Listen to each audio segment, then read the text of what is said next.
ਸਤਿ ਸ੍ਰੀ ਅਕਾਲ ਜੀ ਸਾਰਿਆਂ ਨੂੰ। ਸਵਾਗਤ ਹੈ ਤੁਹਾਡਾ ਸੱਚੀਆਂ ਕਹਾਣੀਆਂ ਤੇ। ਬਚਨ ਸਿੰਘ ਸੁਭਾਅ ਪੱਖੋਂ ਬਹੁਤ ਹੀ ਨਰਮ ਸੀ ਅਤੇ ਅੰਤਾਂ ਦਾ ਮਿਹਨਤੀ ਸੀ, ਜਿਸ ਕਰਕੇ ਉਸਦੇ ਪਰਿਵਾਰ ਦਾ ਗੁਜ਼ਾਰਾ ਵਧੀਆ ਚੱਲਦਾ ਸੀ। ਵਧੀਆ ਮਤਲਬ ਆਈ ਚਲਾਈ ਚੱਲੀ ਜਾਂਦੀ ਸੀ, ਪਰ ਬਚਦਾ ਬਚਾਉਂਦਾ ਕੁਝ ਨਹੀਂ ਸੀ। ਉੱਪਰੋਂ ਥੱਲੇ ਦੇ 3 ਨਿਆਣੇ ਹੋ ਗਏ, 2 ਮੁੰਡੇ ਤੇ 1 ਕੁੜੀ। ਬਚਨ ਸਿੰਘ ਦੇ ਘਰ ਵਾਲੀ ਦਾ ਸੁਭਾਅ ਅੜਬ ਸੀ, ਜਿਸ ਕਰਕੇ ਉਸਦੀ ਗਲੀ ਗੁਆਂਢ ਦੀਆਂ ਜਨਾਨੀਆਂ ਨਾਲ ਨਾ ਬਣਦੀ। ਸਾਰਾ ਦਿਨ ਡੰਗਰਾਂ ਨਾਲ ਡੰਗਰ ਹੋਈ ਰਹਿੰਦੀ। ਦਿਨੋਂ ਦਿਨ ਵੱਧਦੀ ਮਹਿੰਗਾਈ ਕਰਕੇ ਘਰ ਦਾ ਗੁਜ਼ਾਰਾ ਹੁਣ ਬੜੀ ਮੁਸ਼ਕਲ ਨਾਲ ਚੱਲਣ ਲੱਗਾ ਸੀ। ਦੋਨੋਂ ਜੀ ਆਪ ਵੀ ਅਨਪੜ੍ਹ ਹੋਣ ਕਰਕੇ ਜਵਾਕਾਂ ਨੂੰ ਵੀ ਸਕੂਲ ਨਾ ਭੇਜਦੇ, ਜਿਸ ਕਰਕੇ ਤਿੰਨੇ ਜ਼ਿਆਦਾ ਪੜ੍ਹ ਲਿਖ ਨਾ ਸਕੇ। ਸਮਾਂ ਲੰਘਦਾ ਗਿਆ। ਦੋਨੋਂ ਮੁੰਡੇ ਤੇ ਕੁੜੀ ਹੁਣ ਜਵਾਨ ਹੋ ਚੁੱਕੇ ਸਨ। ਬਚਨ ਸਿੰਘ ਨੇ ਮੁੰਡਿਆਂ ਤੋਂ ਪਹਿਲਾਂ ਕੁੜੀ ਦੇ ਹੱਥ ਪੀਲੇ ਕਰਨ ਦੀ ਸੋਚੀ। ਕੁੜੀ ਦਾ ਵਿਆਹ ਦਿੱਤੀ, ਪਰ ਨਾਲ ਹੀ ਜੋ 2 ਕਿੱਲੇ ਪੈਲੀ ਸੀ ਉਹ ਵੀ ਗਹਿਣੇ ਧਰ ਦਿੱਤੀ, ਜਿਸ ਦੇ ਫਿਕਰ ਵਿੱਚ ਬਚਨ ਸਿੰਘ ਬਿਮਾਰ ਰਹਿਣ ਲੱਗਾ। ਆਪਣੇ ਜਿਉਂਦੇ ਜੀ ਦੋਨੇ ਮੁੰਡਿਆਂ ਦਾ ਵਿਆਹ ਵੀ ਕਿਸੇ ਗਰੀਬ ਘਰ ਦੀਆਂ ਕੁੜੀਆਂ ਨਾਲ ਕਰ ਦਿੱਤੇ ਤੇ ਆਪ ਆਪਣੀ ਕਬੀਲਦਾਰੀ ਤੋਂ ਸੁਰਖਰੂ ਹੋ ਰੱਬ ਨੂੰ ਪਿਆਰਾ ਹੋ ਗਿਆ। ਤੇ 6 ਮਹੀਨਿਆਂ ਦੇ ਵਾਕਫੇ ਨਾਲ ਘਰਵਾਲੀ ਵੀ ਇਸ ਦੁਨੀਆ ਦੇ ਰੁਸਤਕ ਹੋ ਗਈ। ਦੋਨੋਂ ਭਰਾ ਮਾੜਾ ਮੋਟਾ ਕੰਮ ਕਰਵਾ ਦਿੰਦੇ, ਪਰ ਇਸ ਨਾਲ ਘਰ ਦਾ ਗੁਜ਼ਾਰਾ ਨਹੀਂ ਸੀ ਹੁੰਦਾ। ਸਿਆਣੇ ਕਹਿੰਦੇ ਹੁੰਦੇ ਸੀ, ਜੱਟ ਦਾ ਪੁੱਤ ਦਾ ਦਿਹਾੜੀ ਵੀ ਨਹੀਂ ਕਰ ਸਕਦਾ, ਪਰ ਫਿਰ ਵੀ ਦੋਨੋਂ ਭਰਾ ਜੋ ਵੀ ਕੰਮ ਮਿਲਦਾ ਕਰ ਲੈਂਦੇ। ਪਰ ਕਹਿੰਦੇ ਹੁੰਦੇ ਨੇ, ਜਿੱਥੇ ਗਰੀਬੀ ਹੋਵੇ ਉੱਥੇ ਫਿਰ ਕਲੇਸ਼ ਰਹਿਣ ਲੱਗ ਜਾਂਦਾ ਹੈ। ਦੋਨੋਂ ਦੀਆਂ ਘਰ ਵਾਲੀਆਂ ਕਲੇਸ਼ ਕਰਦੀਆਂ, ਆਪਸ ਵਿੱਚ ਗਾਲੀ ਗਲੋਚ ਕਰਦੀਆਂ ਰਹਿੰਦੀਆਂ। ਇਸ ਤੋਂ ਪਹਿਲਾਂ ਹੋਰ ਗੱਲ ਵੱਧਦੀ, ਦੋਨੋਂ ਭਰਾ ਅਲੱਗ ਹੋ ਗਏ।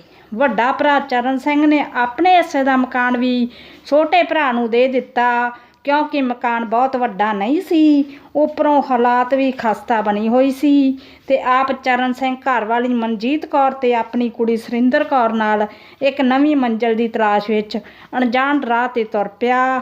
ਉਸਨੂੰ ਸਮਝ ਨਹੀਂ ਸੀ ਲੱਗ ਰਹੀ ਹੁਣ ਉਹ ਕੀ ਕਰੇ, ਕਿਉਂਕਿ ਨਾ ਤਾਂ ਉਸ ਕੋਲ ਜ਼ਿਆਦਾ ਪੈਸੇ ਸਨ, ਨਾ ਹੀ ਕੋਈ ਰਹਿਣ ਦਾ ਟਿਕਾਣਾ ਸੀ। ਪਰ ਜੋ ਕਿਸਮਤ ਵਿੱਚ ਲਿਖਿਆ ਹੋਵੇ ਉਹੀ ਹੁੰਦਾ ਹੈ। ਬੰਦਾ ਤਾਂ ਬਸ ਉਸ ਪਰਮਾਤਮਾ ਦਾ ਹੁਕਮ ਵਜਾਉਂਦਾ ਰਹਿੰਦਾ ਹੈ ਤੇ ਉਹ ਵੀ ਆਪਣੇ ਕਰਮਾਂ ਵਿੱਚ ਲਿਖਿਆ ਦਾਣਾ ਪਾਣੀ ਚੁਗਣ ਲਈ ਸ਼ਹਿਰ ਪਹੁੰਚ ਜਾਂਦਾ ਹੈ। ਉਸੇ ਸਮੇਂ ਰਹਿਣ ਸਹਿਣ ਦੀ ਇੰਨੀ ਸਮੱਸਿਆ ਨਹੀਂ ਸੀ ਹੁੰਦੀ, ਕਿਉਂਕਿ ਲੋਕ ਵੀ ਮਿਲਣ ਵਰਤਣ ਵਾਲੇ ਹੁੰਦੇ ਸਨ ਅਤੇ ਇੱਕ ਦੂਜੇ ਦੀ ਮਦਦ ਵੀ ਦਿਲ ਖੋਲ੍ਹ ਕੇ ਕਰਦੇ ਸਨ। ਉਸਨੂੰ ਵੀ ਉਹਨਾਂ ਦੇ ਪਿੰਡ ਦਾ ਇੱਕ ਵਿਅਕਤੀ, ਜੋ ਕਿ ਉਸਦਾ ਪੁਰਾਣਾ ਮਿੱਤਰ ਸੀ, ਮਿਲ ਗਿਆ, ਜੋ ਉੱਥੇ ਬਹੁਤ ਵੱਡੇ ਅਦਾਰੇ ਵਿੱਚ ਕੰਮ ਕਰਦਾ ਸੀ। ਹੋਰ ਚਰਨ ਸਿੰਘ, ਕੀ ਹਾਲ ਹੈ? ਅੱਜ ਇੱਧਰ ਕਿਵੇਂ ਭਾਬੀ ਨੂੰ ਨਾਲ ਲੈ ਕੇ ਬਾਜ਼ਾਰ ਆ ਗਿਆ? ਕੀ ਕਿਤੇ ਜਾ ਰਿਹਾ? ਇੱਕੋ ਹੀ ਸਾਹ ਕਿੰਨੇ ਸਵਾਲ ਨਿਰੰਗ ਉਸਨੂੰ ਕਰ ਗਿਆ। ਪੈਰ ਜੇ ਮਲਦਾ ਚਰਨ ਸਿੰਘ ਬਸ ਊਈਂ ਕੁਛ, ਪਰ ਮਨ ਵਿੱਚ ਸੋਚਦਾ, ਦੱਸਾਂ ਕਿ ਨਾ। ਅਜੇ ਇਸੇ ਜਦੋਜਹਿਦ ਵਿੱਚ ਹੀ ਸੀ ਕਿ ਨਿਰੰਗ ਬੋਲਿਆ, ਲੱਗਦਾ ਤੂੰ ਬਹੁਤ ਹੀ ਪਰੇਸ਼ਾਨ ਹੈ। ਚੱਲ ਇਉਂ ਕਰ, ਮੇਰੇ ਨਾਲ ਘਰ ਚੱਲ, ਉੱਥੇ ਬੈਠ ਆਰਾਮ ਨਾਲ ਗੱਲ ਕਰਦੇ ਆਂ। ਅੰਨਾ ਕੀ ਭਾਲਦੇ 2 ਅੱਖਾਂ ਦੀ ਕਹਾਵਤ ਵਾਂਗ ਚਰਨ ਨੂੰ ਨਿਰੰਗ ਇਸ ਮੁਸ਼ਕਲ ਦੌਰਾਨ ਵਿੱਚ ਰੱਬ ਪ੍ਰਤੀਤ ਹੋ ਰਿਹਾ ਸੀ। ਤਿੰਨੇ ਜਾਣੇ ਨਿਰੰਗ ਨਾਲ ਉਸਦੇ ਘਰ ਚਲੇ ਗਏ। ਸੁਰਿੰਦਰ ਬਹੁਤ ਛੋਟੀ ਹੋਣ ਕਰਕੇ ਸਮਝ ਨਹੀਂ ਪਾ ਰਹੀ ਸੀ ਕਿ ਉਹ ਕਿੱਥੇ ਆ ਗਏ। ਉਸਨੂੰ ਤਾਂ ਚਾਅ ਹੁੰਦਾ ਹੈ, ਅਸੀਂ ਕਿਤੇ ਬਾਹਰ ਆਏ ਹਾਂ। ਉਹ ਨਿਰੰਗ ਦੀਆਂ ਕੁੜੀਆਂ ਨਾਲ ਖੇਡਣ ਲੱਗ ਜਾਂਦੀ ਹੈ। ਨਿਰੰਗ ਦੀ ਘਰਵਾਲੀ ਵੀ ਸਾਊ ਸੁਭਾਅ ਦੀ ਮਾਲਕ, ਉਹਨਾਂ ਨੂੰ ਚਾਹ ਪਾਣੀ ਦੇ ਪਿੰਡ ਦੀ ਸੁੱਖ ਸਾਂਦ ਪੁੱਛਦੀ ਹੈ। ਨਿਰੰਗ ਚਰਨ ਦੀ ਮੁਸ਼ਕਲ ਜਾਣਨ ਲਈ ਗੱਲ ਸ਼ੁਰੂ ਕਰਦਾ ਹੈ। ਚਰਨੇ, ਤੂੰ ਯਾਰ ਕੁਝ ਨਾ ਲੁਕਾ, ਮੈਨੂੰ ਤੇਰੇ ਹਾਲਾਤ ਠੀਕ ਨਹੀਂ ਲੱਗਦੇ। ਚਰਨੇ ਦੇ ਤਾਂ ਜਿਵੇਂ ਉਸਦੀ ਦੁਖਦੀ ਰਗ ਉੱਤੇ ਹੱਥ ਰੱਖ ਦਿੱਤਾ ਹੋਵੇ। ਚਰਨ ਹੁਬਕੀ ਹੁਬਕੀ ਰੋਣ ਲੱਗ ਜਾਂਦਾ ਹੈ। ਕੀ ਦੱਸਾਂ ਭਰਾਵਾ, ਗਰੀਬੀ ਨੇ ਮਾਰ ਲਿਆ। ਜੋ ਕੁਝ ਸੀ ਸਭ ਗਿਆ। ਹੁਣ ਸਾਡੇ ਕੋਲ ਆਹ ਤੇੜ ਪਏ ਕੱਪੜੇ ਹੀ ਹਨ, ਨਾ ਰਹਿਣ ਲਈ ਕੋਈ ਟਿਕਾਣਾ ਤਾਂ ਨਾ ਮੇਰੇ ਕੋਲ ਕੋਈ ਕੰਮ। ਕੀ ਕਰਾਂ ਮੈਂ, ਸਮਝ ਨਹੀਂ ਆਉਂਦੀ। ਇਹ ਤਾਂ ਰੱਬ ਦਾ ਸ਼ੁਕਰ ਹੈ ਮੈਨੂੰ ਤੂੰ ਮਿਲ ਗਿਆ, ਪਤਾ ਨਹੀਂ ਹੁਣ ਮੈਂ ਕਿੱਥੇ ਰੁਲਦਾ ਹੁੰਦਾ, ਕਹਿ ਪਰਨੇ ਨਾਲ ਅੱਖਾਂ ਪੂੰਝਣ ਲੱਗਦਾ। ਰੰਗ ਉਸਨੂੰ ਹੌਸਲਾ ਦਿੰਦਾ ਤੇ ਰੱਬ 'ਤੇ ਭਰੋਸਾ ਰੱਖਣ ਲਈ ਕਹਿੰਦਾ, ਨਾਲ ਹੀ ਕਹਿੰਦਾ ਹੈ ਕਿ ਕੰਮ ਦਾ ਬੰਦੋਬਸਤ ਮੈਂ ਤੇਰਾ ਸਮਝਲਾ ਕਰ ਦਿੱਤਾ। ਰਹੀ ਗੱਲ ਰਹਿਣ ਦੀ, ਉਹ ਵੀ ਉਸ ਪਰਮਾਤਮਾ ਦੀ ਕਿਰਪਾ ਨਾਲ ਹੋ ਜਾਊ। ਇੰਨੇ ਨੂੰ ਨਰੰਗ ਦੀ ਘਰ ਵਾਲੀ ਸਾਰਿਆਂ ਲਈ ਰੋਟੀ ਲੈ ਆਉਂਦੀ ਹੈ ਤੇ ਚਰਨ ਤੇ ਨਰੰਗ ਵਿਹੜੇ ਵਿੱਚ ਮੰਜਾ ਡਾਹ ਕੇ ਪੈ ਜਾਂਦੇ ਹੈ ਤੇ ਮਨਜੀਤ ਤੇ ਸੁਰਿੰਦਰ ਨਰੰਗ ਦੀ ਘਰ ਵਾਲੀ ਕੁੜੀਆਂ ਨਾਲ ਛੱਤ ਤੇ ਪੁੰਜੇ ਪੈ ਜਾਂਦੀਆਂ ਹਨ। ਚਰਨਾ ਸਿਰ ਤੇ ਬਾਂਹ ਰੱਖੀ ਅਗਲੇ ਦਿਨ ਚੜ੍ਹਨ ਵਾਲੇ ਸੋਚ ਰਿਹਾ ਹੁੰਦਾ ਹੈ, ਕਿਉਂਕਿ ਨਰੰਗ ਦੀਆਂ ਗੱਲਾਂ ਨਾਲ ਉਸਨੂੰ ਕੁਝ ਹੌਸਲਾ ਹੋ ਗਿਆ ਸੀ। ਇੱਧਰ ਨਰੰਗ ਚਰਨ ਨੂੰ ਕੰਮ ਤੇ ਲਗਾਉਣ ਬਾਰੇ ਸੋਚਦਾ ਸੌਂ ਜਾਂਦਾ ਹੈ। ਉੱਧਰ ਚਰਨ ਦੀ ਘਰ ਵਾਲੀ ਮਨਜੀਤ ਭਵਿੱਖ ਦੀ ਚਿੰਤਾ 'ਚ ਡੁੱਬੀ ਗਹਿਰਾਈਆਂ ਸੋਚਾਂ ਵਿੱਚ ਪਈ ਨੀਂਦ ਦੇ ਗੋਸ਼ ਵਿੱਚ ਚਲੀ ਜਾਂਦੀ ਹੈ। ਹੁਣ ਦੇਖਣਾ ਇਹ ਹੋਵੇਗਾ ਕਿ ਚੜ੍ਹਨ ਵਾਲਾ ਅਗਲਾ ਦਿਨ ਦੋਨੋਂ ਲਈ ਕੀ ਲੈ ਕੇ ਆਉਂਦਾ ਹੈ। ਕਿਵੇਂ ਦੋਨੋਂ ਜੀ ਆਪਣੇ ਨਸੀਬ ਨਾਲ ਲੜਦੇ ਜ਼ਿੰਦਗੀ ਰੂਪੀ ਪਹੀਏ ਅੱਗੇ ਤੋਰਦੇ ਹਨ। ਅਗਲੇ ਦਿਨ ਸਵੇਰੇ ਸਵੇਤੇ ਉੱਠ ਨਰੰਗ ਘਰ ਵਾਲੀ ਨੂੰ ਚਾਹ ਬਣਾਉਣ ਲਈ ਆਵਾਜ਼ ਦਿੰਦਾ ਹੈ। ਉਸ ਦੀ ਆਵਾਜ਼ ਨਾਲ ਚਰਨ ਦੀ ਵੀ ਅੱਖ ਖੁੱਲ੍ਹ ਜਾਂਦੀ ਹੈ, ਉਹ ਵੀ ਉੱਠ ਜਾਂਦਾ ਹੈ। ਇੰਨੇ ਨੂੰ ਨਰੰਗ ਦੋਵਾਂ ਦੇ ਚਾਹ ਵਾਲੇ ਗਲਾਸ ਹੱਥ ਵਿੱਚ ਫੜੀ ਬਰਾਬਰ ਮੰਜੇ 'ਤੇ ਆਣ ਬੈਠਦਾ ਹੈ ਤੇ ਕਹਿੰਦਾ, ਦੇਖ ਚਰਨ ਸਿਆਂ, ਆਪਾਂ 9 ਵਜੇ ਨੂੰ ਚੱਲਦੇ ਹਾਂ। ਜਿੱਥੇ ਮੈਂ ਕੰਮ ਕਰਦਾ ਹਾਂ ਸਾਡੇ ਕੋ 9 ਸਾਹਿਬ ਆ ਜਾਂਦੇ ਨੇ।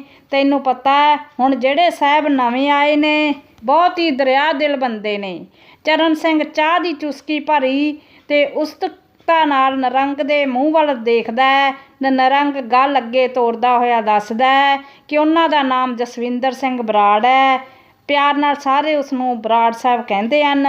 ਉਹ ਬਹੁਤ ਹੀ ਰੱਜੇ ਪੁੱਜੇ ਪਰਿਵਾਰ ਵਿੱਚੋਂ ਹਨ, ਗਰੀਬਾਂ ਦੇ ਤਾਂ ਮਸੀਹਾ ਹਨ। ਤਾਂ ਮੈਂ ਤੈਨੂੰ ਕਿਹਾ ਸੀ ਕਿ ਸਾਹਿਬ ਹੁਣਾਂ ਨੇ ਤੇਰੀ ਮਦਦ ਜ਼ਰੂਰ ਕਰ ਦੇਣੀ ਹੈ। ਚਰਨ ਸਿੰਘ ਮਨ ਹੀ ਮਨ ਵਿੱਚ ਉਸ ਸਾਹਿਬ ਦੀ ਤਸਵੀਰ ਚਿਤਾਰਦਾ ਹੋਇਆ ਚਾਹ ਦਾ ਗਲਾਸ ਦੋਨੋਂ ਹੱਥ ਵਿੱਚ ਫੜ ਉੱਪਰ ਰੱਬ ਵੱਲ ਝਾਤੀ ਮਾਰਦਾ ਹੈ, ਜਿਵੇਂ ਹੁਣੇ ਉਸਨੂੰ ਰੱਬ ਦੇ ਦਰਸ਼ਨ ਹੋਏ ਹੋਣ ਤੇ ਰੱਬ ਆਪਣੀ ਕਰਾਮਾਤ ਉਸ ਉੱਤੇ ਰਹਿਮਤਾਂ ਦੀ ਬਰਸਾਤ ਕਰ ਗਿਆ ਹੋਵੇ। ਇੰਨੇ ਨੂੰ ਸੁਰਿੰਦਰ ਦੀ ਤੋਤਲੀ ਜਿਹੀ ਆਵਾਜ਼ ਉਸਦੇ ਖਿਆਲਾਂ ਦੀ ਲੜੀ ਤੋੜ ਦਿੰਦੀ ਹੈ, ਜੋ ਸੁੱਤੀ ਉੱਠਦੀ ਪਾਪਾ ਪਾਪਾ ਕਹਿੰਦੀ ਉਸਦੀ ਗੋਦੀ ਵਿੱਚ ਆਣ ਬੈਠਦੀ ਹੈ। ਚਰਨ ਉਸ ਨਾਲ ਲਾਡ ਕਰਦਾ ਹੈ। ਆਪਣੀ ਪਿਆਰੀ ਧੀ ਅੱਜ ਉਸਨੂੰ ਹੋਰ ਵਧੇਰੇ ਸੋਹਣੀ ਲੱਗਦੀ ਹੈ, ਕਿਉਂਕਿ ਉਸਦਾ ਮਨ ਕਿਸੇ ਆਸ ਨਾਲ ਭਰ ਚੁੱਕਾ ਹੁੰਦਾ ਹੈ। ਇੰਨੇ ਨੂੰ ਨਰੰਗ ਆਵਾਜ਼ ਮਾਰਦਾ, ਚੱਲ ਚਰਨ ਸਿਆਂ ਨਹਾ ਲੈ, ਜੇ ਨਹਾਉਣਾ, ਨਹੀਂ ਤਾਂ ਛੱਕ ਪ੍ਰਸ਼ਾਦਾ ਤੇ ਚੱਲੀਏ। ਵਾਹਿਗੁਰੂ ਦਾ ਨਾਂ ਲੈ ਕੇ ਦੋਨੋਂ ਰੁੱਖੀ ਮਿੱਸੀ ਖਾ ਦੁਪਹਿਰ ਦੀਆਂ ਰੋਟੀਆਂ ਨਾਲ ਲੈ ਸਾਈਕਲ 'ਤੇ ਸਵਾਰ ਹੋ ਕੰਮ ਵੱਲ ਜਗ੍ਹਾ ਵੱਲ ਨੂੰ ਚੱਲ ਪੈਂਦੇ ਹਨ। ਜਦੋਂ ਨਰੰਗ ਨਾਲ ਉਸ ਦੇ ਅਦਾਰੇ ਦੇ ਗੇਟ 'ਤੇ ਪਹੁੰਚਦਾ ਹੈ ਤਾਂ ਉਸ ਦੀਆਂ ਅੱਖਾਂ ਅੱਡੀਆਂ ਰਹਿ ਜਾਂਦੀਆਂ ਹਨ, ਕਿਉਂਕਿ ਉਹ ਬਹੁਤ ਵੱਡਾ ਯੂਨੀਵਰਸਿਟੀ ਦਾ ਕੈਂਪਸ ਹੁੰਦਾ ਹੈ, ਜਿਸ ਦੇ ਵੱਡੇ ਵੱਡੇ ਖੁੱਲ੍ਹੇ ਮੈਦਾਨ, ਵੱਡੀਆਂ ਵੱਡੀਆਂ ਇਮਾਰਤਾਂ ਹੁੰਦੀਆਂ ਹਨ। ਇੱਕ ਵਾਰ ਤਾਂ ਉਸਨੂੰ ਹੀਨ ਭਾਵਨਾ ਮਹਿਸੂਸ ਹੋਣ ਲੱਗਦੀ ਹੈ ਕਿ ਕਿੱਥੇ ਯੂਨੀਵਰਸਿਟੀ। ਪਰ ਦੂਜੇ ਪਾਸੇ ਉਸਦੇ ਮਨ ਵਿੱਚ ਨਰੰਗ ਵੱਲੋਂ ਦਿੱਤਾ ਹੌਸਲਾ, ਉਸ ਨੇਕ ਦਿਲ ਅਫਸਰ ਦਾ ਖਿਆਲ ਆਸ ਦੀ ਕਿਰਨ ਜਗਾ ਦਿੰਦਾ ਹੈ। ਦੋਨੋਂ ਜਾਣੇ ਬਰਾੜ ਸਾਹਿਬ ਦੇ ਦਫ਼ਤਰ ਸਾਹਮਣੇ ਉਹਨਾਂ ਦੇ ਆਉਣ ਦਾ ਇੰਤਜ਼ਾਰ ਕਰਨ ਲੱਗਦੇ ਹਨ। ਚਰਨ ਦਾ ਦਿਲ ਤੇਜ਼ ਧੜਕ ਰਿਹਾ ਹੁੰਦਾ ਹੈ।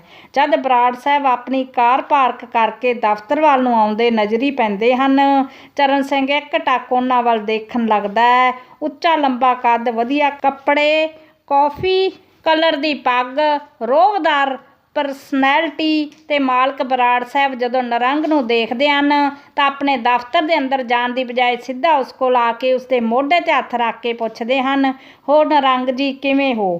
ਘਰ ਪਰਿਵਾਰ ਸਭ ਠੀਕ ਹੈ? ਨਰੰਗ ਇਸ ਤੋਂ ਪਹਿਲਾਂ ਕੁਝ ਕਹਿੰਦਾ ਉਹ ਦੋਨਾਂ ਨੂੰ ਦਫ਼ਤਰ ਵਿੱਚ ਬੁਲਾ ਲੈਂਦੇ ਹਨ। ਬੜੇ ਸਤਿਕਾਰ ਨਾਲ ਕੁਰਸੀਆਂ 'ਤੇ ਬੈਠਣ ਲਈ ਕਹਿੰਦੇ ਹਨ। ਨਰੰਗ ਤੇ ਚਰਨ ਦੋਨੋਂ ਝਿਜਕਦੇ ਕੁਰਸੀਆਂ 'ਤੇ ਬੈਠ ਜਾਂਦੇ ਹਨ।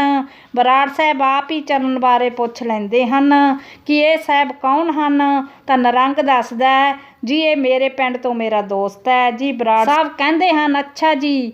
ਤਾਂ ਨਰੰਗ ਅੱਗੇ ਕਹਿੰਦਾ ਹੈ, ਜੀ ਇਸ ਵਿਚਾਰੇ ਦੇ ਤੇ ਗਰੀਬੀ ਦੀ ਮਾਰ ਪੈ ਗਈ ਆ ਜੀ। ਜੇਕਰ ਇਸ ਨੂੰ ਕੋਈ ਕੰਮ ਕਿਉਂਕਿ ਇਸ ਕੋਲ ਰਹਿਣ ਨੂੰ ਵੀ ਜਗ੍ਹਾ ਨਹੀਂ ਹੈ। ਤਾਂ ਜੇ ਨਰੰਗ ਆਪਣੀ ਗੱਲ ਪੂਰੀ ਕਰਦਾ ਹੈ ਤਾਂ ਬਰਾੜ ਸਾਹਿਬ ਫੌਰਨ ਬਾਹਰੋਂ ਮੁੰਡੇ ਨੂੰ ਆਵਾਜ਼ ਮਾਰਦੇ ਹਨ ਤੇ ਪੁੱਛਦੇ ਹਨ ਕਿ ਜੋ ਮੁੰਡਾ ਕੁਝ ਦਿਨ ਪਹਿਲਾਂ ਕੰਮ 'ਤੇ ਰੱਖਿਆ ਸੀ ਕਿ ਉਹ ਵਾਪਸ ਆਇਆ ਕਿ ਨਹੀਂ।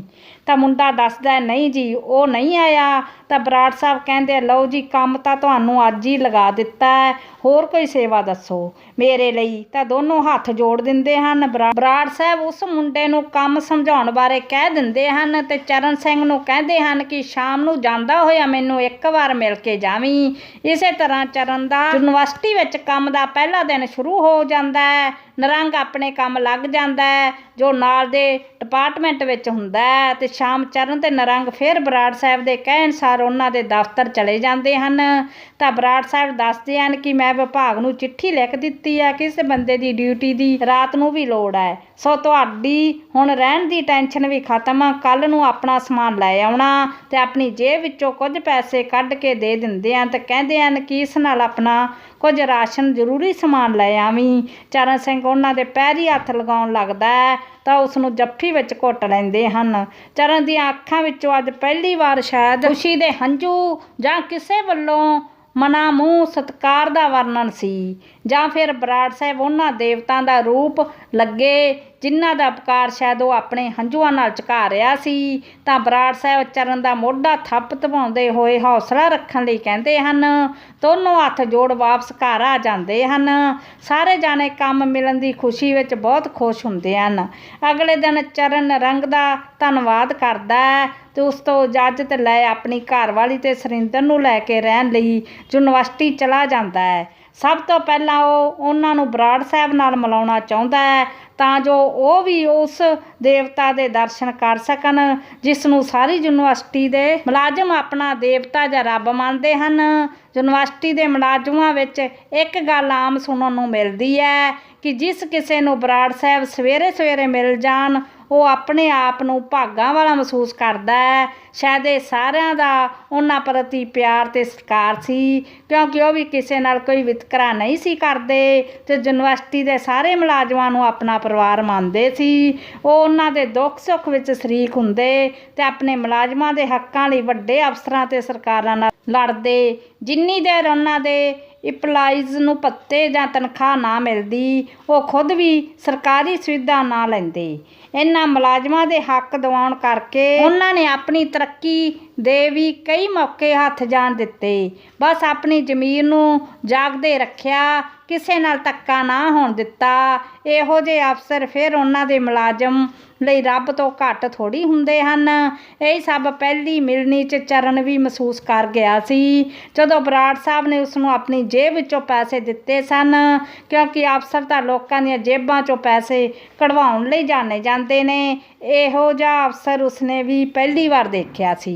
ਯੂਨੀਵਰਸਿਟੀ ਦੇ ਗੇਟ 'ਤੇ ਪਹੁੰਚਣ 'ਤੇ ਚਰਨ ਦੀਆਂ ਸੋਚਾਂ ਦੀ ਲੜੀ ਟੁੱਟ ਜਾਂਦੀ ਹੈ ਅਤੇ ਉਹ ਸਿੱਧਾ ਬਰਾੜ ਸਾਹਿਬ ਦੇ ਦਫ਼ਤਰ ਵੱਲ ਚਲਾ ਜਾਂਦਾ ਹੈ।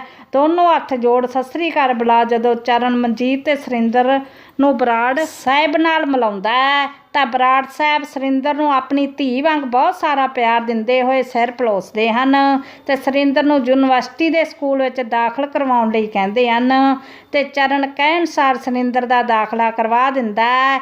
ਸੁਰਿੰਦਰ ਬਾਕੀ ਬੱਚਿਆਂ ਵਾਂਗ ਸਕੂਲ ਜਾਣ ਲੱਗਦੀ ਹੈ। ਇਸ ਤਰ੍ਹਾਂ ਕਰਦੇ ਚਰਨ ਸਿੰਘ ਦੀ ਜ਼ਿੰਦਗੀ ਦੀ ਗੱਡੀ ਰੁੜਨ ਲੱਗਦੀ ਹੈ। ਸਮਾਂ ਆਪਣੀ ਚਾਲ ਚੱਲਦਾ ਹੈ। ਸੀਬ ਆਪਣਾ ਕਾਲਾ ਜਾਦੂ ਚਲਾਉਂਦਾ ਹੈ। ਦੋਨੋਂ ਇੱਕ ਦੂਜੇ ਦੀ ਨਹੀਂ ਸੁਣਦੇ, ਨਾ ਹੀ ਹਾਰ ਮੰਨਦੇ ਹਨ। ਸਮਾਂ ਕਹਿੰਦਾ ਮੈਂ ਭਲਵਾਨ ਹਾਂ, ਪਰ ਨਸੀਬ ਕਹਿੰਦਾ ਮੈਨੂੰ ਅੱਖ ਪਰਖੋ ਕਰਕੇ ਨਾ ਦੇਖ।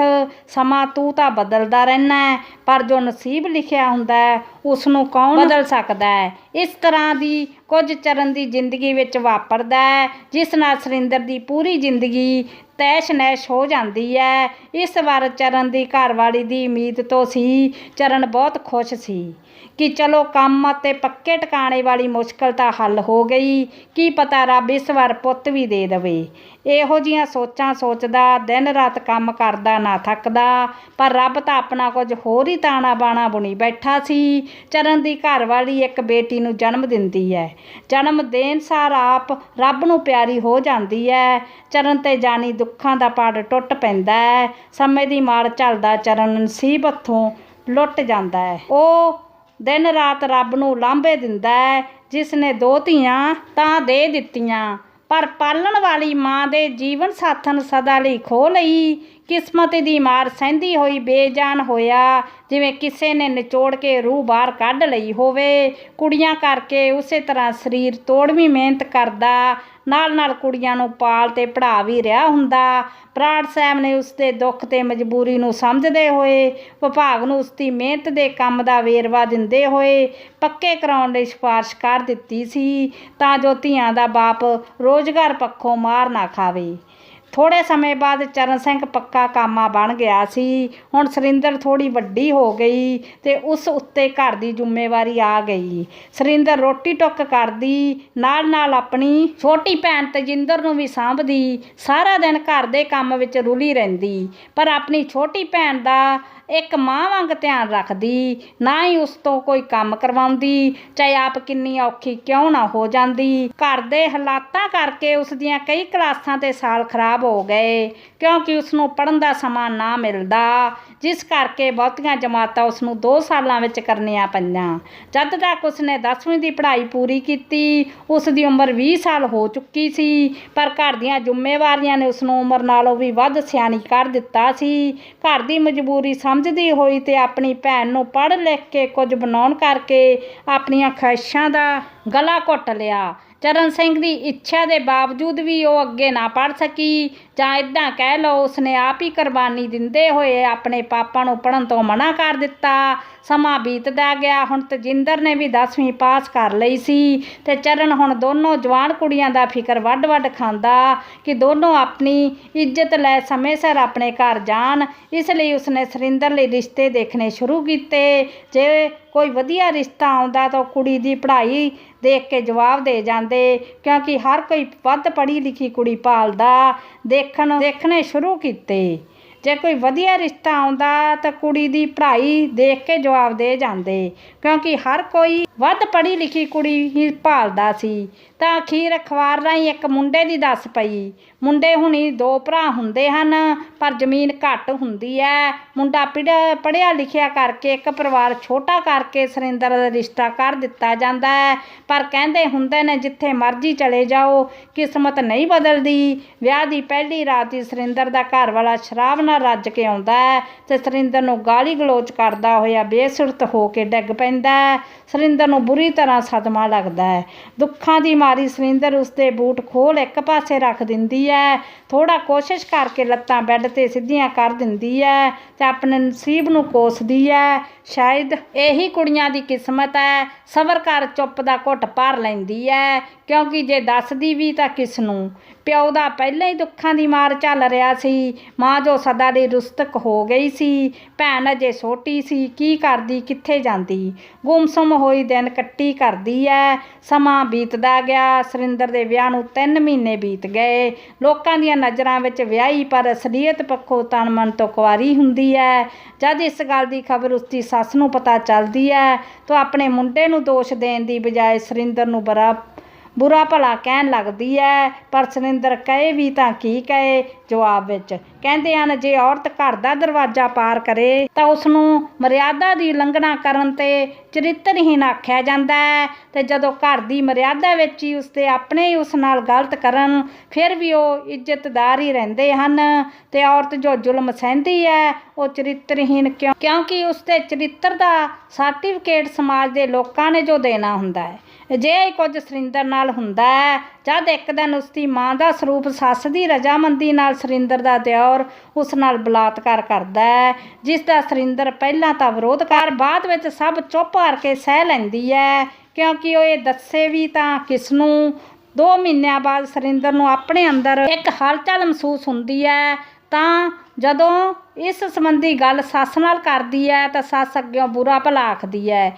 ਨਾਲ ਹੀ ਇਹਨਾਂ ਨੂੰ ਘਰ ਛੱਡ ਕੇ ਕਿਰਾਏ 'ਤੇ ਰਹਿਣ ਲਈ ਹਦਾਇਤ ਕਰ ਦਿੰਦੀ ਹੈ, ਕਿਉਂਕਿ ਹੁਣ ਉਸਦੇ ਦਿਓਰ ਦਾ ਵਿਆਹ ਜੋ ਪੱਕਾ ਕਰ ਦਿੱਤਾ ਜਾਂਦਾ ਹੈ, ਕਿਉਂਕਿ ਹੁਣ ਇੱਕ ਸਮਾਜ ਦਾ ਇੱਜ਼ਤਦਾਰ ਵਿਅਕਤੀ ਬਣਨ ਜਾ ਰਿਹਾ ਸੀ। ਇਸ ਲਈ ਸਰਿੰਦਰ ਅਤੇ ਉਸਦੇ ਪਤੀ ਨੂੰ ਇਹੋ ਜਿਹੀ ਹਾਲਾਤ ਵਿੱਚੋਂ ਘਰੋਂ ਕੱਢ ਦਿੱਤਾ ਜਾਂਦਾ ਹੈ। ਸਰਿੰਦਰ ਦੀ ਹਾਲਤ ਇੱਕ ਪਸ਼ੂ ਵਰਗੀ ਹੋ ਜਾਂਦੀ ਹੈ, ਜਿਸ ਦੀ ਬਾਗਡੋਰ ਇੱਕ ਅਣਜਾਣ ਦੇ ਵਿਅਕਤੀ ਨੂੰ ਫੜਾ ਦਿੱਤੀ ਜਾਂਦੀ ਹੈ, ਜਿਸ ਨੂੰ ਇਹ ਵੀ ਨਹੀਂ ਪਤਾ ਹੁੰਦਾ ਕਿ ਉਸ ਦਾ ਅਸਲੀ ਮਾਲਕ ਕੌਣ ਹੈ, ਨਾ ਹੀ ਉਸ ਨੂੰ ਪਤਾ ਹੁੰਦਾ ਹੈ ਕਿ ਉਸ ਨਾਲ ਅੱਗੇ ਕੀ ਹੋਣ ਵਾਲਾ ਹੈ। ਚਾਹੇ ਪਸ਼ੂ ਨੂੰ ਉਸਦਾ ਮਾਲਕ ਅੱਗੇ ਕਸਾਈ ਕੋਲ ਹੀ ਕਿਉਂ ਨਾ ਵੇਚ ਦੇਵੇ। ਇਹ ਤਾਂ ਹਾਲਾਤ ਸੁਰਿੰਦਰ ਦੀ ਹੁੰਦੀ ਹੈ, ਕਿਉਂਕਿ ਪਹਿਲਾਂ ਉਸਨੂੰ ਧੱਕੇ ਨਾਲ ਦਿਓਰ ਦੇ ਹਵਾਲੇ ਕਰ ਦਿੱਤਾ ਜਾਂਦਾ ਹੈ। ਹੁਣ ਜ਼ਬਰਦਸਤੀ ਅਚਾਨਕ ਸ਼ਰਾਬੀ ਦੀ ਪਤਨੀ ਬਣਾ ਸਾਰੇ ਮਲਕੀਅਤ ਹੱਕ ਉਸ ਕੋਲ ਗਿਰਵੀ ਰੱਖ ਦਿੱਤੇ ਜਾਂਦੇ ਹਨ। ਤਾਂ ਹੀ ਤਾਂ ਕਿਹਾ ਜਾਂਦਾ ਹੈ, ਸਾਡੇ ਸਮਾਜ ਵਿੱਚ ਔਰਤ ਦਾ ਮੁੱਲ ਇੱਕ ਕੌਡੀ ਦੇ ਸਮਾਨ ਹੁੰਦਾ ਹੈ। ਸ਼ਾਇਦ ਕੌਡੀ ਦਾ ਮੁੱਲ ਵੀ ਹੁੰਦਾ ਹੈ, ਪਰ ਔਰਤ ਦਾ ਕੋਈ ਮੁੱਲ ਨਹੀਂ ਪਾਇਆ ਜਾਂਦਾ। ਸੁਰਿੰਦਰ ਕਿਰਾਏ 'ਤੇ ਆ ਜਾਂਦੀ ਹੈ, ਪਰ ਘਰ ਦਾ ਖਰਚਾ ਕੌਣ ਕਰੇ? ਘਰ ਵਾਲਾ ਜਿਸ ਨੂੰ ਸ਼ਰਾਬ ਜ਼ਰੂਰੀ ਚਾਹੀਦੀ ਸੀ, ਘਰ ਦੇ ਖਰਚੇ ਜਾਂ ਰਾਸ਼ਨ ਤੱਕ ਕੋਈ ਮਤਲਬ ਨਹੀਂ ਸੀ। ਸੁਰਿੰਦਰ ਦਾ ਘਰ ਵਾਲਾ ਅੱਤ ਦਰਜੇ ਦਾ ਘਟੀਆ ਇਨਸਾਨ ਹੁੰਦਾ ਹੈ, ਜੋ ਆਪਣੇ ਨਸ਼ੇ ਦੀ ਪੂਰਤੀ ਲਈ ਕਿਸੇ ਵੀ ਹੱਦ ਤੱਕ ਜਾ ਸਕਦਾ ਹੈ। ਤਾਂ ਇੱਕ ਰਾਤ ਆਪਣੇ ਕਿਸੇ ਦੋਸਤ ਨੂੰ ਘਰ ਲਿਆਉਂਦਾ ਹੈ, ਜੋ ਇਸ ਨੂੰ ਸ਼ਰਾਬ ਪਿਲਾਉਂਦਾ ਹੈ। ਜਦੋਂ ਸੁਰਿੰਦਰ ਦਾ ਘਰ ਵਾਲਾ ਪੂਰੀ ਤਰ੍ਹਾਂ ਸ਼ਰਾਬ ਦੇ ਨਸ਼ੇ ਵਿੱਚ ਟੁੰਨ ਹੋ ਜਾਂਦਾ ਹੈ, ਤਾਂ ਉਹੀ ਦੋਸਤ ਸੁਰਿੰਦਰ ਨਾਲ ਬਦਤਮੀਜ਼ੀ ਕਰਦਾ ਹੈ। ਜਦੋਂ ਉਸ ਦਾ ਵਿਰੋਧ ਕਰਦੀ ਹੈ ਤਾਂ ਅੱਗੋਂ ਕਹਿੰਦਾ ਹੈ, ਤੇਰੇ ਖਸਮ ਨੇ ਤੇਰਾ ਮੁੱਲ ਲਿਆ ਹੈ ਮੇਰੇ ਕੋਲੋਂ। ਤਾਂ ਸੁਰਿੰਦਰ ਦੇ ਪੈਰੋਂ ਹੇਠੋਂ ਜ਼ਮੀਨ ਨਿਕਲ ਜਾਂਦੀ ਹੈ, ਕਿਉਂਕਿ ਉਹ ਉਸ ਸਮੇਂ 3 ਮਹੀਨੇ ਦੀ ਗਰਭਵਤੀ ਹੁੰਦੀ ਹੈ, ਜੋ ਉਸਦੇ ਸਿਰ ਦਾ ਸਾਈਂ ਹੁੰਦਾ ਹੈ। ਉਹ ਬਗਾਨੇ ਹੱਥ ਵਿੱਚ ਵੇਚ ਉਸਦੀ ਕੀਮਤ ਲਗਾ ਜਾਂਦਾ ਹੈ। ਨਸੀਬ ਦੇ ਧੋਖੇ ਵਿੱਚ ਜ਼ਿੰਦਗੀ ਲੰਘਾ ਰਹੀਆਂ, ਬੇਵਸੀ ਦੇ ਗਮ ਦੀ ਪੀੜ ਹੰਢਾ ਰਹੀਆਂ।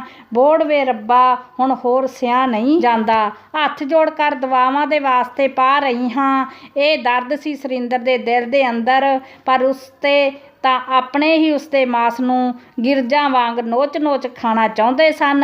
ਹੁਣ ਹਰ ਰੋਜ਼ ਇਹੀ ਸਿਲਸਿਲਾ ਹੁੰਦਾ। ਹਰ ਦਿਨ ਨਵਾਂ ਕੋਈ ਨਾ ਕੋਈ ਨਵਾਂ ਵਿਅਕਤੀ ਸ਼ਰਾਬ ਪਿਲਾਉਂਦਾ ਅਤੇ ਉਸਦੀ ਕੀਮਤ ਸੁਰਿੰਦਰ ਨੂੰ ਚੁਕਾਉਣੀ ਪੈਂਦੀ। ਪਤਾ ਨਹੀਂ ਕਿੰਨੀਆਂ ਨੇ ਉਸਨੂੰ ਨੋਚਿਆ, ਉਸਦੀ ਰੂਹ ਨੂੰ ਜ਼ਖਮੀ ਕਰਕੇ ਉਸਦੇ ਦਿਲ ਨੂੰ ਛਲਣੀ ਕੀਤਾ। ਇਹ ਸਭ ਉਦੋਂ ਰੁਕਿਆ ਜਦੋਂ 8 ਮਹੀਨੇ ਆਪਣੇ ਪਿਤਾ ਕੋਲ ਆ ਗਈ।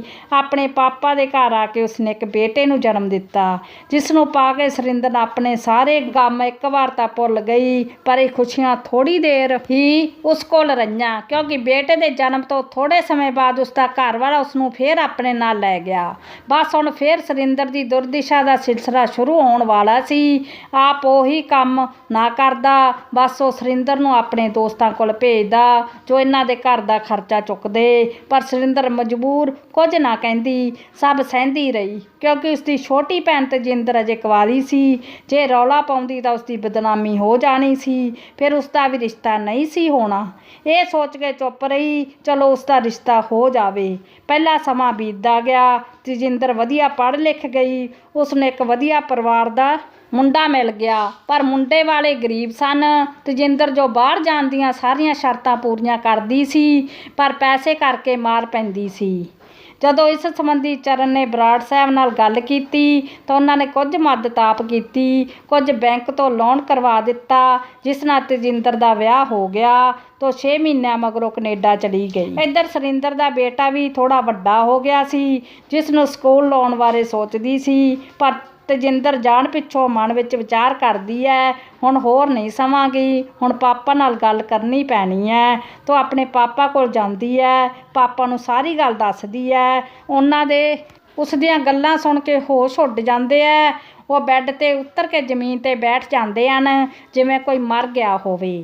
ਫਿਰ ਜਿੰਨੀ ਵਾਹ ਲੱਗਦੀ ਓਨੀ ਵਾਹ ਨਾਲ ਸੁਰਿੰਦਰ ਨੂੰ ਚੱਪਲਾਂ ਨਾਲ ਮਾਰਦੇ ਹਨ। ਉਸਦਾ ਬੇਟਾ ਵੀ ਆ ਸਭ ਦੇਖ ਰਿਹਾ ਹੁੰਦਾ ਹੈ। ਸੁਰਿੰਦਰ ਚੁੱਪ ਕਰਕੇ ਮਾਰ ਸਹਿ ਲੈਂਦੀ ਹੈ, ਪਰ ਮੂੰਹ ਛੀ ਤੱਕ ਨਹੀਂ ਕਰਦੀ। ਅਖੀਰ ਤੱਕ ਹਾਰ ਕੇ ਚਰਨ ਉਸਨੂੰ ਕਹਿੰਦਾ ਹੈ, ਹੁਣ ਤੂੰ ਉੱਥੇ ਨਹੀਂ ਜਾਵੇਂਗੀ। ਉੱਧਰ ਜਦੋਂ ਇਸ ਗੱਲ ਦਾ ਪਤਾ ਸੁਰਿੰਦਰ ਦੇ ਘਰ ਵਾਲੇ ਨੂੰ ਲੱਗਦਾ ਹੈ ਤਾਂ ਆਪਣੇ ਦੋਸਤਾਂ ਸਮੇਤ ਧਮਕੀਆਂ ਦਿੰਦਾ ਹੈ। ਸੁਰਿੰਦਰ ਦੇ ਘਰ ਆ ਕੇ ਮਾਰ ਕੁਟਾਈ ਵੀ ਕਰਦਾ ਹੈ। ਜਦੋਂ ਆਪਣੀਆਂ ਹਰਕਤਾਂ ਤੋਂ ਬਾਜ਼ ਨਹੀਂ ਆਉਂਦਾ, ਚਰਨ ਸਿੰਘ ਬਰਾੜ ਸਾਹਿਬ ਕੋਲ ਜਾਂਦਾ ਹੈ ਅਤੇ ਰੋ ਰੋ ਕੇ ਸਾਰੀ ਘਟਨਾ ਬਿਆਨ ਕਰਦਾ ਹੈ। ਤਾਂ ਬਰਾੜ ਸਾਹਿਬ ਪੁਲਿਸ ਨੂੰ ਕਹਿ ਕੇ ਸੁਰਿੰਦਰ ਦੇ ਘਰ ਵਾਲੇ ਨੂੰ ਸਬਕ ਸਿਖਾਉਂਦੇ ਹਨ, ਜਿਸ ਤੋਂ ਬਾਅਦ ਉਹ ਤਲਾਕ ਦੇਣ ਲਈ ਰਾਜ਼ੀ ਹੋ ਜਾਂਦਾ ਹੈ। ਇਸ ਤਰ੍ਹਾਂ ਕਰਕੇ ਤਲਾਕ ਹੋਣ ਤੋਂ ਬਾਅਦ ਸੁਰਿੰਦਰ ਆਪਣੇ ਪਾਪਾ ਕੋਲ ਰਹਿੰਦੀ ਹੈ, ਪਰ ਚਰਨ ਸਿੰਘ ਦਾ ਸਦਮਾ ਨਹੀਂ ਸਹਾਰ ਪਾਉਂਦਾ। ਸਦਾ ਲਈ ਸੁਰਿੰਦਰ ਨੂੰ ਇਕੱਲੀ ਛੱਡ ਜਾਂਦਾ ਹੈ। ਸੁਰਿੰਦਰ ਹੁਣ ਇਕੱਲੀ ਰਹਿ ਜਾਂਦੀ ਹੈ। ਹੁਣ ਉਸ ਕੋਲ ਆਪਣਾ ਘਰ ਵੀ ਨਹੀਂ ਹੁੰਦਾ, ਕਿਉਂਕਿ ਉਹ ਯੂਨੀਵਰਸਿਟੀ ਦੇ ਕੈਂਪਸ ਵਿੱਚ ਹੀ ਰਹਿ ਰਹੇ ਹੁੰਦੇ ਹਨ। ਹੁਣ ਚਰਨ ਦੀ ਮੌਤ ਤੋਂ ਬਾਅਦ ਘਰ ਖਾਲੀ ਕਰਨਾ ਪੈਣਾ ਸੀ, ਪਰ ਉਹੀ ਬਰਾੜ ਸਾਹਿਬ ਇੱਕ ਵਾਰ ਫਿਰ ਸੁਰਿੰਦਰ ਦੇ ਪਰਿਵਾਰ ਲਈ ਦੇਵਤਾ ਬਣ ਬੌੜਦੇ ਹਨ। ਉਹ ਫਿਰ ਆਪਣੀ ਧੀ ਵਾਂਗ ਸੁਰਿੰਦਰ ਦੇ ਸਿਰ 'ਤੇ ਹੱਥ ਰੱਖ ਉਸ ਨੂੰ ਹੌਸਲਾ ਦਿੰਦੇ ਅਤੇ ਉਸ ਦਾ ਨਾਮ ਯੂਨੀਵਰਸਿਟੀ ਦੇ ਕੱਚੇ ਮੁਲਾਜ਼ਮਾਂ ਦੇ ਲਿਸਟ ਵਿੱਚ ਪਵਾ ਦਿੰਦੇ ਹਨ ਅਤੇ ਘਰ ਵੀ ਉਸ ਕੋਲ ਰਹਿ ਜਾਵੇ। ਸਾਰੀ ਕਾਗਜ਼ੀ ਕਾਰਵਾਈ ਕਰਦੇ ਹਨ। ਚਰਨ ਸਿੰਘ ਦਾ ਸਾਰਾ ਪੈਸਾ ਕਢਵਾ ਕੇ ਦਿੰਦੇ ਹਨ। ਇਸ ਤਰ੍ਹਾਂ ਸੁਰਿੰਦਰ ਕੌਰ ਕਰਨ ਲੱਗਦੀ ਹੈ ਅਤੇ ਆਪਣੇ ਬੇਟੇ ਨੂੰ ਪੜ੍ਹਾ ਰਹੀ ਹੁੰਦੀ ਹੈ, ਪਰ ਸਮਾਜ ਦੀਆਂ ਗੰਦੀਆਂ ਨਜ਼ਰਾਂ ਉਸ ਦਾ ਰੋਜ਼ਾਨਾ ਪਿੱਛਾ ਕਰਦੀਆਂ। ਘਰ ਤੋਂ ਕੰਮ 'ਤੇ ਜਾਂਦੀ, ਪਰ ਹਰ ਥਾਂ ਜਲੀਲ ਹੋਣਾ ਪੈਂਦਾ। ਸਮਾਜ ਦੇ ਠੇਕੇਦਾਰ ਔਰਤ 'ਤੇ ਆਪਣਾ ਹੱਕ ਜਮਾਉਂਦੇ ਹਨ, ਜਿਸ ਦੀ ਕੀਮਤ ਔਰਤ ਨੂੰ ਪੈਰ ਪੈਰ 'ਤੇ ਚੁਕਾਉਣੀ ਪੈਂਦੀ ਹੈ। ਸਮਾਂ ਲੰਘਦਾ ਗਿਆ। ਸੁਰਿੰਦਰ ਦਾ ਬੇਟਾ ਹੁਣ ਕੁਝ ਹੁਸ਼ਿਆਰ ਹੋ ਗਿਆ, ਪਰ ਨੌਕਰੀ ਕੱਚੀ ਹੋਣ ਕਰਕੇ ਘਰ ਦਾ ਗੁਜ਼ਾਰਾ ਨਾ ਹੁੰਦਾ। ਇੱਕ ਸੁਰਿੰਦਰ ਵੈਸੇ ਇਕੱਲੀ ਰਹਿ ਗਈ, ਕਿਉਂਕਿ ਉਸਦੀ ਭੈਣ ਨੇ ਬਾਹਰ ਜਾ ਕੇ ਉਸ ਨਾਲੋਂ ਬਿਲਕੁਲ ਨਾਤਾ ਤੋੜ ਲਿਆ ਸੀ। ਉੱਪਰੋਂ ਬੱਚੇ ਦੀ ਜ਼ਿੰਮੇਵਾਰੀ ਅਲੱਗ ਸੀ। ਸੁਰਿੰਦਰ ਨੂੰ ਦਿਨ ਰਾਤ ਉਸਦੇ ਭਵਿੱਖ ਦਾ ਫਿਕਰ ਤੋੜ ਖਾਂਦਾ। ਉਹ ਚਾਹ ਕੇ ਵੀ ਨਾ ਰੋ ਸਕਦੀ ਅਤੇ ਹੱਸ ਸਕਦੀ, ਪਰ ਕਹਿੰਦੇ ਹੁੰਦੇ ਜਿਸ ਦਾ ਕੋਈ ਨਹੀਂ ਉਸਨੂੰ ਕੋਈ ਨਾ ਕੋਈ ਜਿਹਾ ਮਿਲ ਜਾਂਦਾ ਹੈ ਜਿਸ ਦੀ ਉਸਨੂੰ ਤਲਾਸ਼ ਹੁੰਦੀ ਹੈ। ਅਜਿਹਾ ਇੱਕ ਇਨਸਾਨ ਸੁਰਿੰਦਰ ਦੀ ਜ਼ਿੰਦਗੀ ਵਿੱਚ ਆਉਂਦਾ ਹੈ, ਜਿਸ ਦਾ ਨਾਮ ਹਰਨੇਕ ਹੁੰਦਾ ਹੈ, ਜੋ ਖੁਦ ਸ਼ਾਦੀशुदा ਹੁੰਦਾ ਹੈ ਅਤੇ ਸੁਰਿੰਦਰ ਤੋਂ ਕੁਝ ਸਾਲ ਉਮਰ ਵਿੱਚ ਵੱਡਾ ਵੀ ਹੁੰਦਾ ਹੈ। ਦੋਨੋਂ ਇੱਕ ਹੀ ਡਿਪਾਰਟਮੈਂਟ ਵਿੱਚ ਹੁੰਦੇ ਹਨ। ਦੋਸਤੀ ਤੋਂ ਰਿਸ਼ਤੇ ਦੀ ਸ਼ੁਰੂਆਤ ਹੁੰਦੀ ਹੈ, ਪਰ ਦੋਵਾਂ ਦੇ ਦਿਲਾਂ ਦੇ ਜਜ਼ਬੇ ਦੋਨਾਂ ਨੂੰ ਜਲਦੀ ਹੀ ਇੱਕ ਦੂਜੇ ਦੇ ਨੇੜੇ ਲੈ ਆਉਂਦੇ ਹਨ। ਹੁਣ ਦੋਨਾਂ ਦਾ ਦੁੱਖ ਸੁੱਖ ਸਾਂਝਾ ਹੋਣ ਲੱਗਦਾ ਹੈ। ਹਰਨੇਕ ਸੁਰਿੰਦਰ ਦਾ ਹਰ ਪੈਰ 'ਤੇ ਸਾਥ ਦਿੰਦਾ ਹੈ। ਸੁਰਿੰਦਰ ਨੂੰ ਵੀ ਹਰਨੇਕ ਨਾਲ ਗੱਲ ਕਰਕੇ ਕੁਝ ਸਕੂਨ ਮਿਲਦਾ ਹੈ। ਸ਼ਾਇਦ ਹਰਨੇਕ ਉਸ ਨੂੰ ਆਪਣੇ ਭਵਿੱਖ ਦਾ ਚੰਗਾ ਸਾਥੀ ਲੱਗਦਾ ਹੈ, ਕਿਉਂਕਿ ਉਸਨੇ ਇੱਕ ਸਹਾਰੇ ਦੀ ਲੋੜ ਸੀ, ਜੋ ਉਸ ਨੂੰ ਹਰਨੇਕ ਆਪਣਾ ਸਹਾਰਾ ਲੱਗਦਾ ਹੈ। ਜਦੋਂ ਸੁਰਿੰਦਰ ਨੂੰ ਪੈਸੇ ਦੀ ਲੋੜ ਹੁੰਦੀ ਤਾਂ ਹਰਨੇਕ ਕੁਝ ਪੈਸੇ ਵੀ ਦੇ ਦਿੰਦਾ, ਪਰ ਕਹਿੰਦੇ ਨੇ ਔਰਤ ਵੱਲੋਂ ਆਪਣੇ ਕੀਤੇ ਅਹਿਸਾਨ ਦਾ ਬਦਲਾ ਉਸ ਨੂੰ ਆਪਣੀ ਇੱਜ਼ਤ ਦੇ ਜ਼ਰੀਏ ਚੁਕਾਉਣਾ ਪੈਂਦਾ ਹੈ। ਇਹ ਸਾਡੇ ਸਮਾਜ ਦੀ ਤਰਸ਼ੀਦੀ ਹੈ। ਸੁਰਿੰਦਰ ਨਾਲ ਵੀ ਇਹੀ ਕੁਝ ਹੋ ਰਿਹਾ ਸੀ, ਪਰ ਫਿਰ ਵੀ ਉਹ ਕਿਵੇਂ ਨਾ ਕਿਵੇਂ ਆਪਣਾ ਗੁਜ਼ਾਰਾ ਕਰਦੀ। ਲੋਕਾਂ ਦੀਆਂ ਕਿੰਨੀਆਂ ਹੀ ਗੱਲਾਂ ਸਹਿੰਦੀ, ਕੋਈ ਉਸ ਨੂੰ ਕੁਝ ਆਖਦਾ, ਕੋਈ ਕੁਝ, ਪਰ ਸੁਰਿੰਦਰ ਸਭ ਕੁਝ ਸਹਿ। ਸ਼ਾਇਦ ਉਸ ਨੂੰ ਇਸ ਗੱਲ ਤੋਂ ਉੱਪਰ ਆਪਣੇ ਬੇਟੇ ਦਾ ਭਵਿੱਖ ਦਿਖਦਾ ਸੀ। ਇਹੀ ਉਸ ਦੀ ਸਭ ਤੋਂ ਵੱਡੀ ਮਜਬੂਰੀ ਸੀ। ਉੱਧਰ ਹਰਨੇਕ ਨਾਲ ਵੀ ਸੁਰਿੰਦਰ ਦਾ ਰਿਸ਼ਤਾ ਸਮੇਂ ਨਾਲ ਗੂੜ੍ਹਾ ਹੁੰਦਾ ਗਿਆ। ਦੋਨੋਂ ਸਮੇਂ ਤੇ ਮਜਬੂਰੀਆਂ ਨੇ ਇੰਨੇ ਨੇੜੇ ਕਰ ਦਿੱਤੇ, ਦੋਵਾਂ ਨੂੰ ਇੱਕ ਦੂਜੇ ਤੋਂ ਬਿਨਾਂ ਕੁਝ ਨਾ ਦਿਖਦਾ। ਸੁਰਿੰਦਰ ਦਿਲੋਂ ਵੀ ਹਰਨੇਕ ਨੂੰ ਚਾਹੁਣ ਲੱਗ ਜਾਂਦੀ ਹੈ ਅਤੇ ਉਸਦੀ ਦਿਲ ਦੀ ਤਮੰਨਾ ਹੁੰਦੀ ਹੈ ਕਾਸ਼ ਉਹ ਆਪਣੀ ਰਹਿੰਦੀ ਜ਼ਿੰਦਗੀ ਇੱਕ ਦੂਜੇ ਦੇ ਜੀਵਨ ਸਾਥੀ ਬਣ ਲਗਾਉਣ। ਰੋਜ਼ ਸ਼ਾਮ ਨੂੰ ਉਸਦਾ ਘਰ ਵਾਲਾ ਕੰਮ ਤੋਂ ਆਵੇ ਅਤੇ ਉਸਦਾ ਮਨਪਸੰਦ ਖਾਣਾ ਬਣਾ ਕੇ ਇੰਤਜ਼ਾਰ ਕਰੇ, ਪਰ ਸ਼ਾਇਦ ਇਹ ਸੁੱਖ ਰੱਬ ਉਸਦੇ ਨਸੀਬ ਵਿੱਚ ਲਿਖਣਾ ਭੁੱਲ ਗਿਆ ਸੀ। ਜਿੰਨਾ ਵੀ ਸਮਾਂ ਹਰਨੇਕ ਨਾਲ ਮਿਲਦਾ, ਉਹ ਉਸ ਵਿੱਚ ਹੀ ਆਪਣੀ ਪੂਰੀ ਜ਼ਿੰਦਗੀ ਜਿਉਂ ਲੈਂਦੀ, ਛੋਟੀਆਂ ਛੋਟੀਆਂ ਖੁਸ਼ੀਆਂ ਨਾਲ ਹਰ ਪਲ ਮਾਣਦੀ। ਸਮਾਂ ਆਪਣੀ ਚਾਲ ਚੱਲਦਾ ਗਿਆ। ਸੁਰਿੰਦਰ ਦੇ ਬੇਟਾ ਪੜ੍ਹਾਈ ਵਿੱਚ ਬਹੁਤ ਹੁਸ਼ਿਆਰ ਨਿਕਲਿਆ। ਉਸਨੇ 12ਵੀਂ ਵਧੀਆ ਨੰਬਰਾਂ ਨਾਲ ਕਰਕੇ ਆਈਲੈਟਸ ਪਾਸ ਕਰ ਲਿਆ। ਸੁਰਿੰਦਰ ਨੇ ਬੜੀ ਭੱਜ ਨੱਠ ਕੀਤੀ ਅਤੇ ਹਰਨੇਕ ਨੇ ਵੀ ਮਦਦ ਕੀਤੀ। ਸੁਰਿੰਦਰ ਦੇ ਆਪਣੇ ਬੇਟੇ ਨੂੰ ਬਾਹਰ ਭੇਜ ਦਿੱਤਾ। ਹੁਣ ਉਹ ਆਪਣੇ ਤਨਖਾਹ ਦੇ ਪੈਸੇ ਜੋੜਦੀ ਅਤੇ ਬਾਹਰ ਬੇਟੇ ਨੂੰ ਖਰਚੇ ਲਈ ਭੇਜਦੀ। ਸਮਾਂ ਬਹੁਤ ਭਲਵਾਨ ਹੁੰਦਾ ਹੈ। ਕੁਝ ਸਾਲ ਮਗਰੋਂ ਪੜ੍ਹਾਈ ਪੂਰੀ ਹੋਣ ਪਿੱਛੋਂ ਉਸਦੇ ਬੇਟੇ ਨੂੰ PR ਮਿਲ ਗਈ ਅਤੇ ਉਸਨੇ ਸੁਰਿੰਦਰ ਦੇ ਕਾਗਜ਼ ਵੀ ਭੇਜ ਦਿੱਤੇ। ਸੁਰਿੰਦਰ ਦਾ ਵੀਜ਼ਾ ਆ ਗਿਆ। ਸੁਰਿੰਦਰ ਨੇ ਜਦੋਂ ਆਪਣੇ ਵੀਜ਼ੇ ਬਾਰੇ ਹਰਨੇਕ ਨਾਲ ਕੋਈ ਗੱਲ ਨਾ ਉਸਦਾ ਸਾਥ ਦਿੱਤਾ। ਹੁਣ ਉਸ ਨੂੰ ਛੱਡ ਕੇ ਕਿਵੇਂ ਬਾਹਰ ਜਾਵੇ, ਕਿਉਂਕਿ ਸੁਰਿੰਦਰ ਨੂੰ ਮਹਿਸੂਸ ਹੁੰਦਾ ਸੀ ਹਰਨੇਕ ਦਾ ਉਸ ਪਿੱਛੇ ਕੀ ਹੋਵੇਗਾ, ਕਿਉਂਕਿ ਉਸ ਨੂੰ ਹੁਣ ਉਸ ਦੀ ਜ਼ਿਆਦਾ ਜ਼ਰੂਰਤ ਸੀ। ਉਮਰ ਦੇ ਇਸ ਪੜਾਅ 'ਤੇ ਸ਼ਾਇਦ ਉਹ ਦੋਨੋਂ ਇੱਕ ਦੂਜੇ ਨੂੰ ਬਹੁਤ ਪਿਆਰ ਵੀ ਕਰਨ ਲੱਗ ਗਏ ਸਨ। ਸੁਰਿੰਦਰ ਦਿਲ ਦੇ ਹੱਥੋਂ ਮਜਬੂਰ ਕੋਈ ਫੈਸਲਾ ਨਹੀਂ ਲੈ ਪਾਉਂਦੀ, ਕਿਉਂਕਿ ਇੱਕ ਪਾਸੇ ਉਸ ਨੂੰ ਇਹ ਵੀ ਡਰ ਸੀ ਜੇ ਹਰਨੇਕ ਨੂੰ ਛੱਡ ਕੇ ਜਾਵੇਗੀ ਤਾਂ ਕਿਧਰੇ ਹਰਨੇਕ ਇਹ ਨਾ ਸੋਚੇ ਕਿ ਸੁਰਿੰਦਰ ਆਪਣਾ ਮਤਲਬ ਕੱਢ ਕੇ ਬਾਹਰ ਚਲੀ ਗਈ। ਪਰ ਕੋਈ ਫੈਸਲਾ ਤਾਂ ਲੈਣਾ। ਫਿਰ ਉਹ ਇੱਕ ਦਿਨ ਹੌਸਲਾ ਜਿਹਾ ਕਰਕੇ ਹਰਨੇਕ ਨੂੰ ਆਪਣੇ ਵੀਜ਼ੇ ਆਉਣ ਬਾਰੇ ਦੱਸ ਦਿੰਦੀ ਹੈ, ਜਿਸ ਨੂੰ ਸੁਣ ਕੇ ਹਰਨੇਕ ਬਹੁਤ ਖੁਸ਼ ਹੋਇਆ ਅਤੇ ਨਾਲ ਹੀ ਸੁਰਿੰਦਰ ਦੇ ਦਿਲ ਦੀ ਹਾਲਤ ਨੂੰ ਸਮਝਦਾ ਹੋਇਆ ਉਸ ਨੂੰ ਕਹਿੰਦਾ ਹੈ, ਤੇਰੀ ਤੈਨੂੰ ਮੇਰੀ ਕਸਮ, ਜੇ ਤੂੰ ਜਲਦੀ ਆਪਣੇ ਬੇਟੇ ਕੋਲ ਨਾ ਗਈ ਤੇ ਮੇਰੇ ਨਾਲ ਵਾਅਦਾ ਕਰ, ਤੂੰ ਸਭ ਕੁਝ ਭੁੱਲ ਕੇ ਆਪਣੀ ਇੱਕ ਨਵੀਂ ਜ਼ਿੰਦਗੀ ਸ਼ੁਰੂ ਕਰੇਂਗੀ। ਸੁਰਿੰਦਰ ਉਸਨੂੰ ਕੁਝ ਨਹੀਂ ਕਹਿੰਦੀ, ਬਸ ਉਸਦਾ ਮਨ ਭਰ ਆਉਂਦਾ ਹੈ। ਹਰਨੇਕ ਉਸਨੂੰ ਹੌਸਲਾ ਦਿੰਦਾ ਤੇ ਅਗਲੇ ਦਿਨ ਤੋਂ ਉਸਦੇ ਜਾਣ ਦੀ ਤਿਆਰੀ ਵਾਸਤੇ ਕੁਝ ਪੈਸੇ ਦੇ ਜਾਂਦਾ ਹੈ। ਖੁਸ਼ੀ ਖੁਸ਼ੀ ਉਸ ਨਾਲ ਸਾਰੀ ਖਰੀਦਦਾਰੀ ਕਰਵਾਉਂਦਾ ਹੈ। ਅਖੀਰ ਉਹ ਦਿਨ ਆ ਜਾਂਦਾ ਹੈ ਜਦ ਸੁਰਿੰਦਰ ਹਰਨੇਕ ਨੂੰ ਸਦਾ ਲਈ ਛੱਡ ਆਪਣੇ ਬੇਟੇ ਕੋਲ ਚਲੀ ਜਾਂਦੀ ਹੈ, ਕਿਉਂਕਿ ਕਿਹਾ ਜਾਂਦਾ ਹੈ ਔਰਤ ਚਾਹੇ ਮਰਦ ਨੂੰ ਕਿੰਨਾ ਮਰਜ਼ੀ ਕਹਿ ਦੇਵੇ, ਉਹ ਉਸਨੂੰ ਬਹੁਤ ਪਿਆਰ ਕਰਦੀ ਹੈ, ਪਰ ਉਸਦਾ ਅਸਲੀ ਤੇ ਪਹਿਲਾ ਪਿਆਰ ਉਸਦਾ ਬੱਚਾ ਹੀ ਹੁੰਦਾ ਹੈ। ਸੁਰਿੰਦਰ ਵੀ ਮਮਤਾ ਦੇ ਪਹਿਲੇ ਪਿਆਰ ਅੱਗੇ ਹਾਰ ਤੇ ਦੂਜੇ ਪਿਆਰ ਨੂੰ ਛੱਡ ਨਸੀਬ ਦੇ ਲਿਖੇ ਅਗਲੇ ਇਮਤਿਹਾਨ ਲਈ ਤਿਆਰ ਹੋ ਬਹੁਤ ਦੂਰ ਚਲੀ ਜਾਂਦੀ ਹੈ। ਹੁਣ ਦੇਖੋ ਉਸਦਾ ਨਸੀਬ ਉਸ ਨਾਲ ਕਿੰਨਾ ਕੁ ਨਿਆਂ ਕਰਦਾ ਹੈ। ਜੇ ਤੁਹਾਨੂੰ ਸਾਡੀ ਕਹਾਣੀ ਚੰਗੀ ਲੱਗੀ, ਲਾਈਕ ਕਰੋ, ਸ਼ੇਅਰ ਕਰੋ, ਚੈਨਲ ਨੂੰ ਸਬਸਕ੍ਰਾਈਬ ਕਰੋ। ਧੰਨਵਾਦ ਜੀ।